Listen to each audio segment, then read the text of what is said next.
In our headlines on this Thursday, May 28th, here in South Korea, Iran launches an assault against a U.S. airbase in response to earlier strikes by American troops against Iranian attack drones that were threatening the Strait of Hormuz, while Donald Trump voices dissatisfaction with the terms of the deal being discussed with Tehran. Here on the local front, the Bank of Korea decides to hold its benchmark interest rate steady for the 8th session in a row at 2.5%, but hints at a possible hike later in the summer. And ahead of the Yi administration's one-year anniversary in office, the Culture Ministry shares its plan to expand the country's cultural industry to 400 trillion won by the year 2030. We start with news of a fresh exchange of fire between American and Iranian forces as Donald Trump voices dissatisfaction with the terms of the peace deal currently being discussed with Tehran. Our Cho Young-eun has the latest. Iran's Islamic Revolutionary Guard Corps launched an attack on a U.S. airbase, which had carried out new strikes inside Iran in the early hours of Thursday. Describing the attack as a serious warning to Washington, the IRGC said U.S. aggression will not go unanswered. Kuwait's army also said its air defenses intercepted hostile drones and missiles, though it did not specify where the attacks originated. The latest escalation came after U.S. forces shot down 4 Iranian drones and struck a drone control station near Bandar Abbas, a site that posed a threat to U.S. forces and commercial traffic in the strait. The strikes came hours after U.S. President Donald Trump said during a cabinet meeting on Wednesday that he is not satisfied yet with the terms being discussed in ongoing negotiations with Iran. Trump also said he would not be rushed into a deal and that Iran's efforts to outweigh him would not work, adding he does not care about the midterms. Iran is very much intent. They want very much to make a deal. So far, they haven't gotten there. We're not satisfied with it, but we will be. We will be either that or we'll have to just finish the job. His remarks followed a report on Iranian state television on the same day of an MOU draft that included lifting of U.S. naval restrictions on Iran, the reopening of the Strait of Hormuz, and the withdrawal of U.S. forces from the Gulf. The White House dismissed the reported outline as complete fabrication. Trump also said that under a potential framework deal with Tehran, the Strait of Hormuz would open immediately and would not be controlled by any country.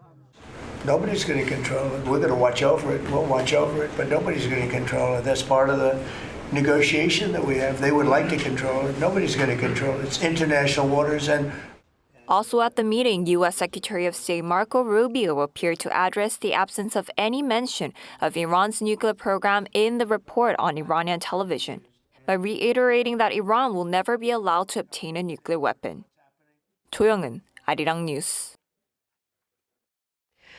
Elsewhere, Israel has ordered residents in southern Lebanon to evacuate, warning of massive strikes as it maintains its offensive against the Hezbollah. Our Lee Seung-jae reports.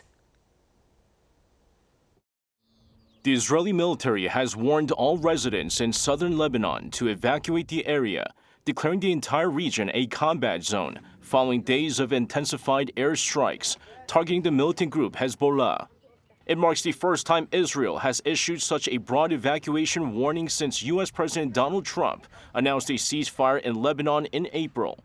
In a social media post on Wednesday, a spokesman for the Israel Defense Forces instructed residents to move north of the Zarani River, saying military operations would continue across southern Lebanon.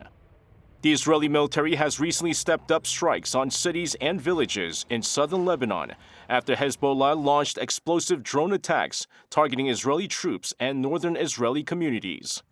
On Wednesday, Israeli forces struck the southern Lebanese city of Tyre, just hours after issuing warnings of military action.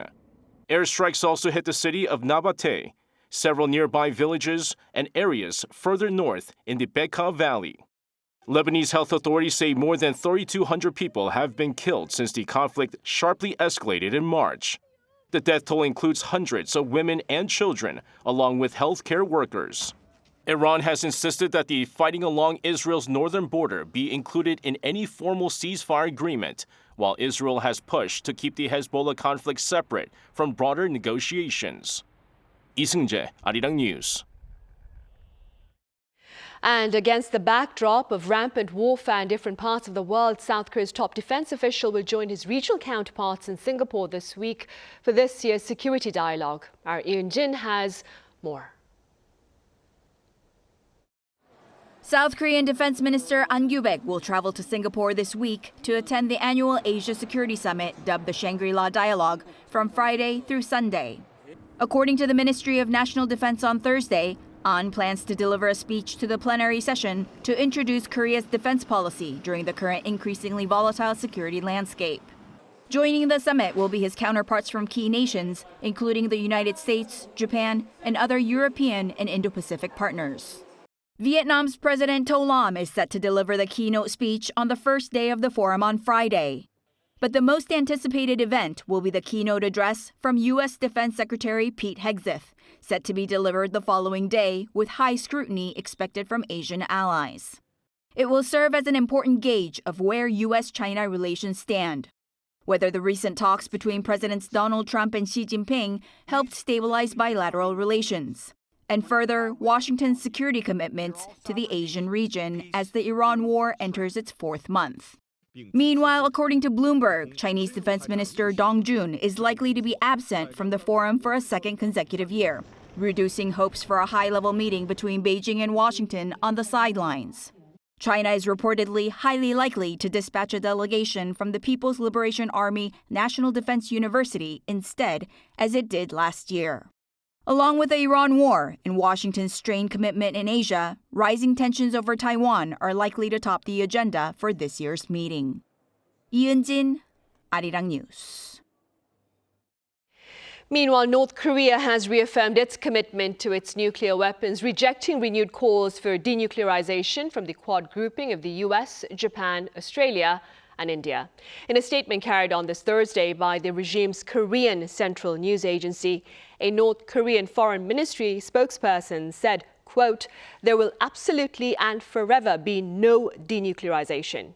Pyongyang accused the Quad of serving Washington's strategy for what it called unipolar domination and condemned the group for pursuing bloc confrontation in the Asia-Pacific. The remarks came after Quad foreign ministers met in New Delhi on Tuesday local time and reiterated their commitment to denuclearization of North Korea.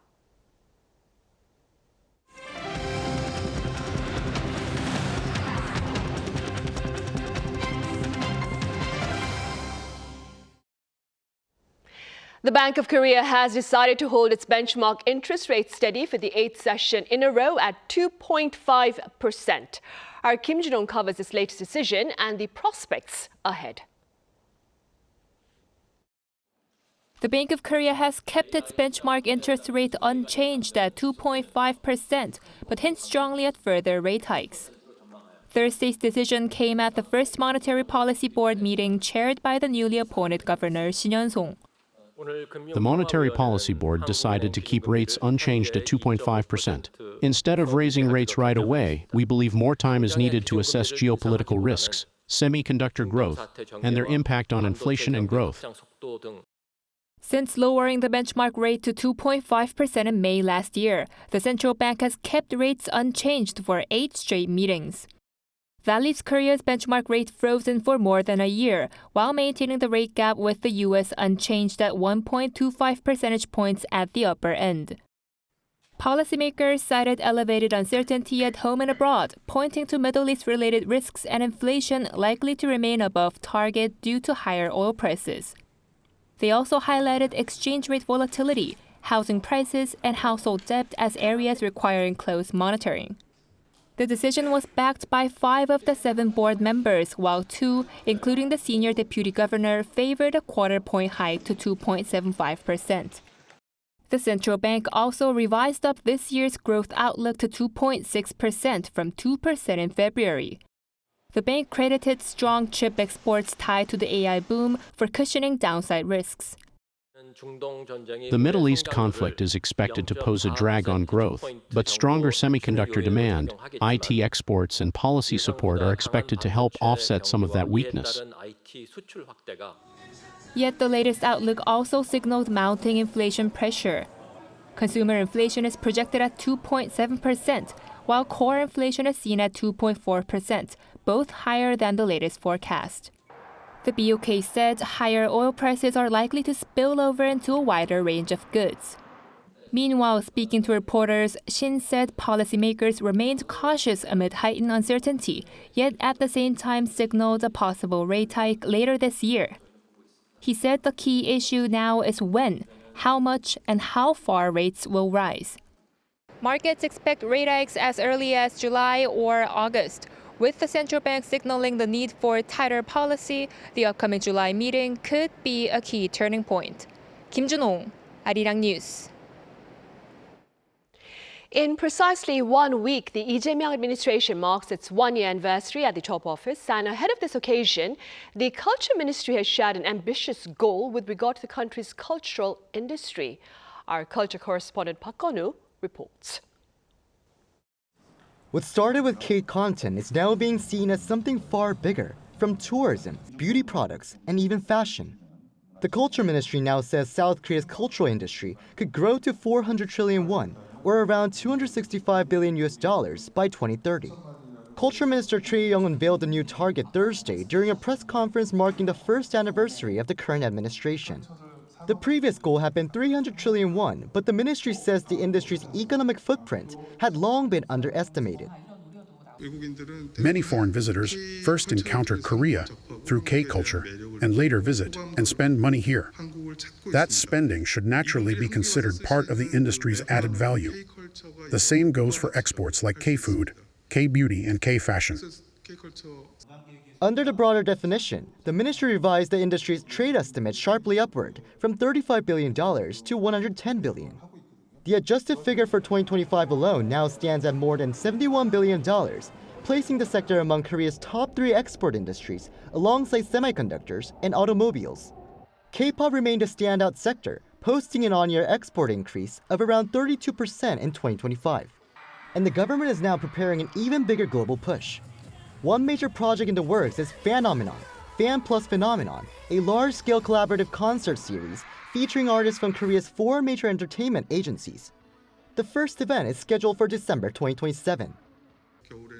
In winter, it will take the form of an awards event, while in spring, it will become a global K-festival touring 7 major cities around the world.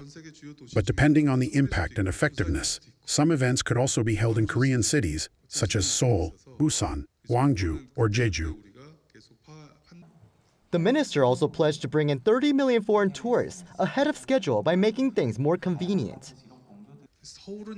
Tourists may be used to Seoul, but are still struggling when traveling outside Seoul, particularly with booking train tickets, express buses, restaurants, and accommodation in real time. We'll cooperate more with companies and services so that they can travel more easily and safely throughout the country.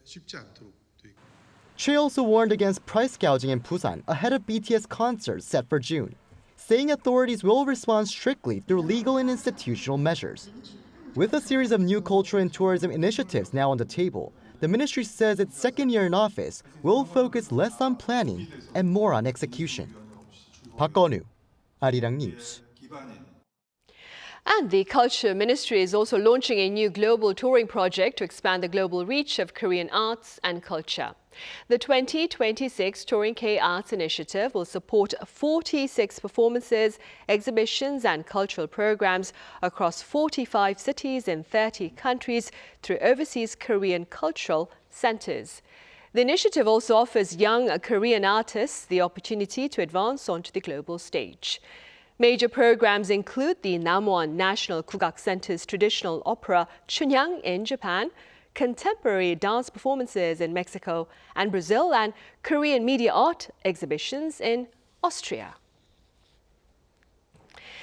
In other news, early voting for the June 3rd local elections and the parliamentary by-elections begins on Friday and continues until Saturday.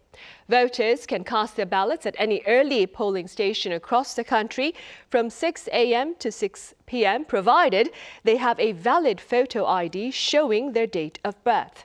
Now, this includes a resident card, a passport, or a driver's license. Screenshots or saved images on mobile IDs will not be accepted. And over the next 6 days, starting today, that is Thursday, May 28th, Korea observes a polling blackout that prohibits the publishing of new opinion surveys related to the local elections. That being said, our political correspondent An Sung-jin walks us through the voters' sentiment based on surveys conducted ahead of this blackout. With just days to go before Korea's local elections, we now enter a polling blackout. Starting from May 28th, publishing or quoting new opinion polls is strictly banned. Now, this is done to ensure a fair race. But before that, let's turn to some poll figures in key battlegrounds as we look at some razor-thin margins. Now, for this whole mayoral race, the ruling Democratic Party candidate Chung Won-ho leads at 42%, with the main opposition People Power Party's incumbent mayor Oh Se-hoon chasing at 36%. This 6 percentage point gap sits tightly within the margin of error. Crucially, nearly 20% of voters remain undecided, meaning these fence-sitters may decide the capital. Now let's turn to Daegu, another fierce battleground. The TP's Kim Bu-kyum holds 42%, while the PPP's Chu Kyung-ho is right on his heels at 38%.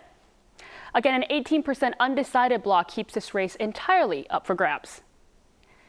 Meanwhile, the story changes in Busan. The TP's Jeon Jae-soo has secured an outside-the-margin lead at 46%, comfortably ahead of the PPP's Park Hyung-jun at 34%. Candidates have just under a week left to win over a massive chunk of undecided voters, but why do these polls matter so much? Historically, final pre-blackout polls have accurately mirrored the final results.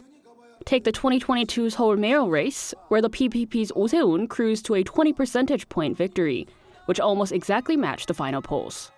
The story was the same in 2018 when the DP's Park Won-soon won by nearly 30 percentage points. But polls aren't always a crystal ball, and that is why attention is focused on winning over voters. For these local elections, the mayoral races, alongside high-stakes parliamentary by-elections in Pyeongtaek and Busan Bukgap, are sitting well within the margin of error. Predicting this election is uniquely difficult, as following the former president's impeachment, independent and moderate voters have surged. Shy voters who hide their true leanings from polls may also emerge as a key variable. The 6-day blackout aims to prevent inaccurate polls from unfairly swaying voters. All eyes are now glued to how public sentiment will shift during this blackout period to influence next week's ballot box. Busan is poised to host the 48th session of the UNESCO World Heritage Committee in late July, and ahead of that meeting, global experts gathered at the Sun Port City on Wednesday to unveil a new Korea-led initiative for geoheritage conservation. Our Geoheritage explains. Scientists and heritage experts from around the world gathered in Busan for an international symposium on Wednesday on the future of geoheritage conservation. Hosted by the Korea Heritage Service ahead of the 48th session of the UNESCO World Heritage Committee, the event focused on the launch of the KGA Korea Declaration. KGA, or Key Geoheritage Areas, refers to the internationally significant geological site, including fossils, volcanic landscapes, and rock formations. We reaffirm that geoheritage is not merely a remnant of the past, but a responsibility owed to future generations, and we hereby declare our collective commitment to protecting its value through the shared resolve and concerted action of the international community. The symposium also highlighted the significance of Korea serving as a chair country for the upcoming UNESCO session. Only a few countries in Asia have so far chaired the World Heritage Committee, so it's really, I think, special that Korea is now hosting. World Heritage meetings are 10 days, sometimes sensitive political discussions. So the chairmanship, or the chairpersonship rather, has a big impact in influencing those decisions. Experts also called for stronger international cooperation, saying geoheritage conservation should become a central part of global nature protection efforts. They added that the KGA initiative could help identify important natural heritage sites in countries that currently have none recognized by UNESCO. As Korea prepares to host this year's UNESCO World Heritage Committee meeting here in Busan, the KGA Korea Declaration establishes a new major global system to protect our planet's threatened geological history. 정혜림, 아리랑 뉴스, 부산.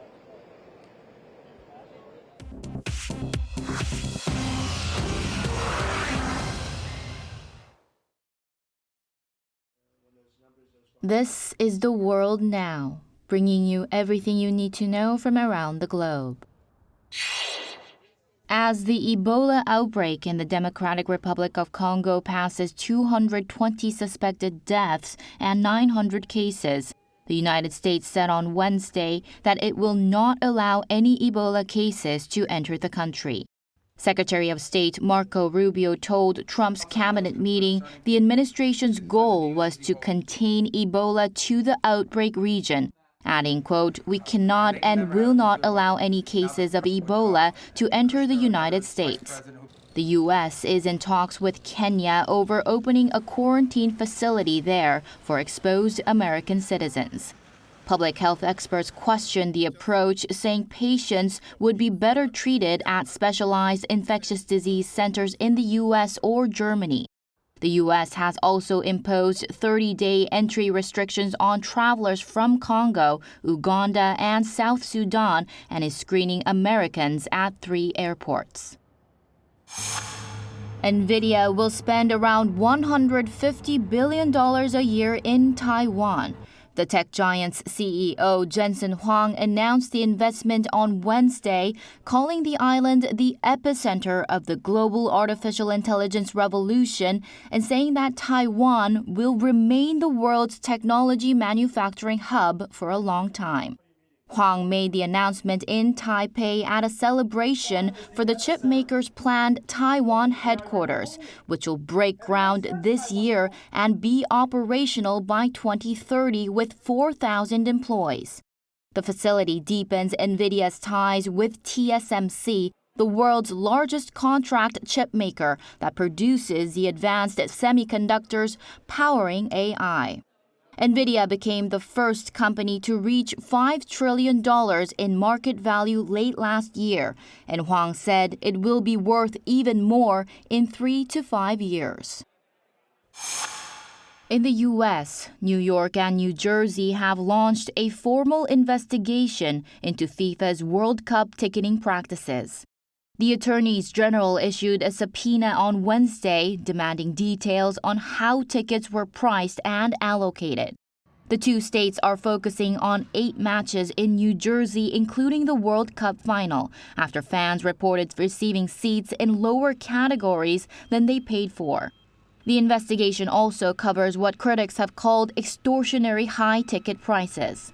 FIFA is using dynamic pricing for the first time this year, allowing costs to fluctuate based on demand.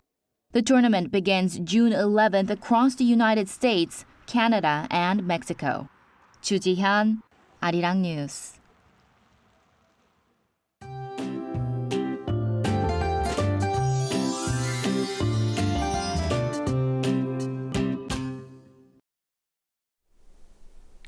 After a cloudy start today, skies cleared up later in the afternoon. Tomorrow, most regions across the country will enjoy plenty of sunshine. Strong winds have been sweeping across much of the country since this afternoon, with gusts reaching over 15 meters per second in many areas. So be sure to stay cautious of any safety hazards. Meanwhile, ozone levels are expected to briefly rise tomorrow afternoon across much of the central and southern parts of the country due to overseas inflow and strong sunlight. UV levels will stay very high across most of the country, with southern regions and Jeju Island possibly reaching extreme levels between noon and 3 p.m. So if you can, it's best to stay out of the sun during the hottest part of the day and try to limit long hours outdoors. Tomorrow, Seoul will start the day at 17 degrees, Daejeon at 15 degrees, Gwangju at 16 degrees. Then by the afternoon, Seoul will get up to 28 degrees. Daejeon, Daegu, and Gwangju will all top out at 27 degrees. As we head toward the end of the week, summer heat will start building once again. By Sunday, temperatures will climb close to the 30-degree mark.